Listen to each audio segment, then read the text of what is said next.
Quebec में जो migrants apply करते हैं पीआर के लिए, उनके लिए जो इन्विटेशन इशू होता है उसको कैप कर दिया गया।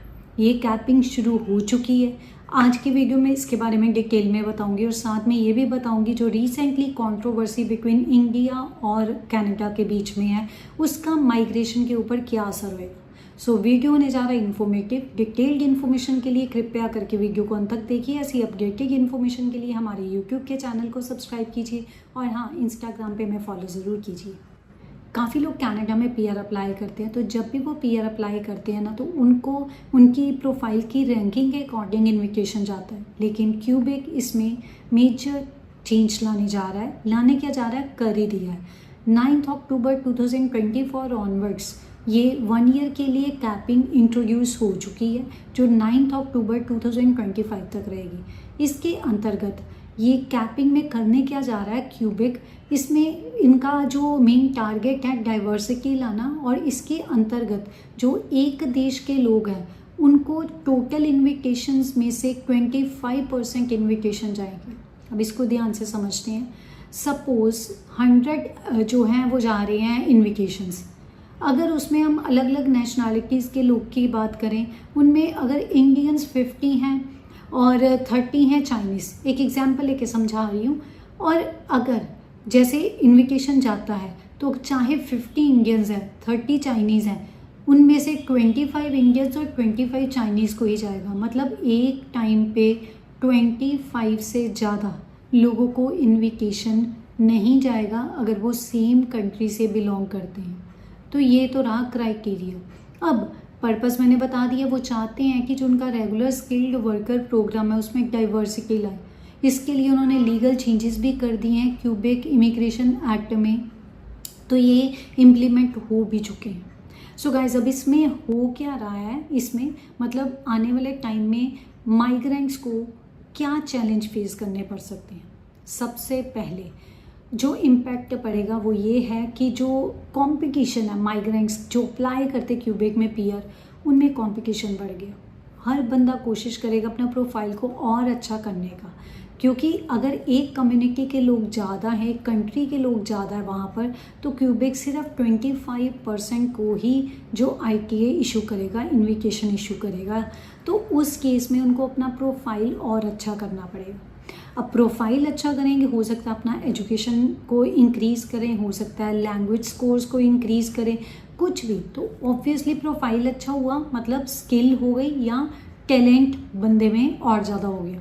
तो इस तरीके से क्यूबेक का पर्पस है कि वहाँ पर ऑल जो है ज़्यादा से ज़्यादा टैलेंटेड लोग हैं।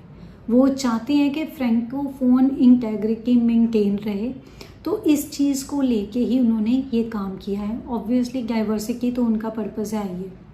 अब क्यूबेक ने तो ये चीज़ इम्प्लीमेंट कर दी। अब आने वाले टाइम में ये देखना है कि बाकी प्रोविंसेस ये चीज़ करती हैं कि नहीं।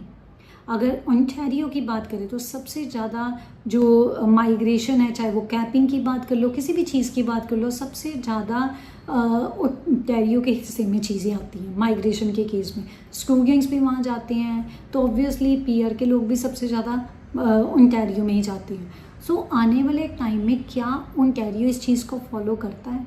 इसी के साथ ब्रिटिश कोलंबिया बहुत पॉपुलर है लोगों में फॉर पीआर, क्योंकि वेदर कंडीशंस अगर इंडिया की बात करें तो सिमिलर हैं, वेदर फेवरेबल है और अपॉर्चुनिटीज़ बहुत ज़्यादा है। तो इसलिए ब्रिटिश कोलंबिया में भी काफ़ी लोग पीआर के लिए अप्लाई करते हैं।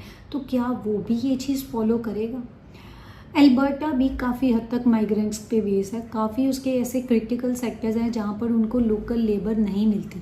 तो एक इजी वे है, अल्बर्टा हो गया, मैनीटोबा हो गया, यहाँ पर वो पीआर को थोड़ा सा इजी कर देते हैं एज़ कम्पेयर टू टोरंटो या अदर एरियाज़ की बात करें। तो इस केस में भी क्या ये लोग भी इम्प्लीमेंट करेंगे, ये प्रोविंसेस में भी ये चीज़ इम्प्लीमेंट होएगी?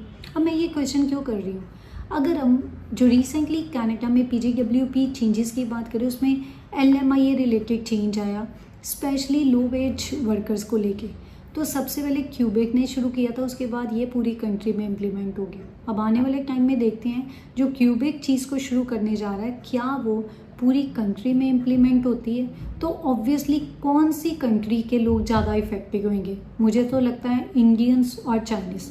सबसे ज़्यादा टॉप पे इंडियंस हैं, फिर चाइनीज़ आते हैं जो ज़्यादा से ज़्यादा कनाडा में जाते हैं। अगर हम बात करें इन सभी की, तो डेफिनेटली कहीं ना कहीं लोगों के ऊपर असर पड़ेगा और आने वाले टाइम में कनाडा किस तरीके की लाइक एक अपनी छवि बनाता है वो भी सामने आएगा। अब बात करते हैं जो रिसेंटली कंट्रोवर्सी इंडिया और कनाडा के बीच में चल रही है उसके ऊपर। गाइस, मैं इस कंट्रोवर्सी का कारण क्या है, क्या रीज़न है, क्या पॉलिटिक्स है, इसके ऊपर डिस्कस नहीं करने जा रही। मैं सिर्फ और सिर्फ डिस्कस करने जा रही हूँ इसका माइग्रेशन के ऊपर या इमिग्रेंट्स के ऊपर, वो चाहे टेम्पररी रेजिडेंट्स हों या पीआर अप्लाई करने वाले हों, उनके ऊपर क्या असर पड़ता है उसके बारे में डिस्कस करने जा रही हूँ। अगर हम एज अ होल कंट्री की बात करें तो डेफिनेटली इमेज ऑफ कनाडा कहीं ना कहीं अफेक्ट कैसे होएगी। वो कनाडा का जब नाम आता है ना तो हम इजीली सोचते हैं कि पीआर मिल जाएगी, है ना।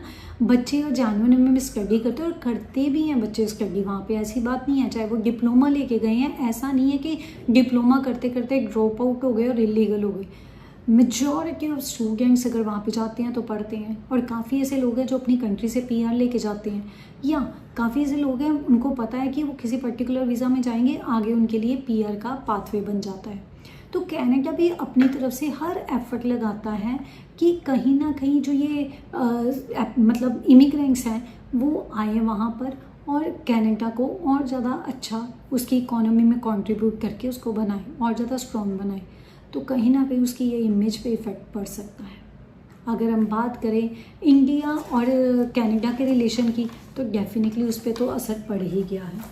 अगर हम अकेले इंडिया की बात करें तो जितने भी लाइक लोग हैं, काफ़ी ऐसे लोग हैं जो इंडिया से माइग्रेट करते हैं कनाडा में, चाहे इंटरनेशनल स्टूडेंट्स हों या वर्कर्स हों या लोग परमानेंट रेजिडेंसी यहाँ से लेके जाएं। तो जितने भी लोग हैं ऑब्वियसली वो कंपेल हो जाएंगे कोई और ऑप्शन सोचने के लिए, क्योंकि अगर कहीं ना कहीं कनाडा और इंडिया के रिलेशन वीक होते हैं तो इम्पैक्ट पड़ेगा। वैसे भी मीडिया में ये चीज़ आ रही है कि ऑल टाइम लो पे जा रहा है, जो रिलेशन है कभी इतना वीक नहीं हुआ, और ये near about 75 years old relation है। और ये कोई नई बात नहीं है कि माइग्रेंट्स इंडिया से पहली बार जा रहे हों, ये काफ़ी देर से ये चीज़ चल रही है। सबसे पहले अगर माइग्रेशन की बात करें तो डेफिनेटली वीज़ा प्रोसेसिंग टाइम पे इम्पैक्ट पड़ेगा, क्योंकि डिप्लोमैट्स को एक्सपेल किया जा रहा है, वो चाहे इंडिया की तरफ से एक्शन लिया जा रहा हो चाहे कनाडा की तरफ से। कहीं ना कहीं ये प्रोसेसिंग टाइम को इफ़ेक्ट करेगा। ऑलरेडी इंडिया में अगर स्पेशली विजिटर वीज़ा की बात करें तो प्रोसेसिंग टाइम बहुत ज़्यादा है, जो पहले बहुत कम होता था अभी बहुत ज़्यादा हो गया हुआ। सो 112 डेज़ के करीब है। वैसे भी मैंने प्रोसेसिंग टाइम के ऊपर वीडियो बनाई हुई है, आप वहाँ पे जाके जो करंट प्रोसेसिंग टाइम है चेक कर सकते हैं, क्योंकि मैं हर हफ्ते इसके ऊपर वीडियो बनाती हूँ। तो अगर ये चीज़ चलती रही तो बाकी प्रोग्राम्स भी हैं, जो अभी तो मैंने सिर्फ विजिटर वीज़ा की बात की, काफ़ी ऐसे वीज़ा कैटेगरीज हैं जिसमें लोग अप्लाई करते हैं, डेफिनेटली उसका प्रोसेसिंग टाइम भी कहीं ना कहीं अफेक्ट करेगा ही करेगा।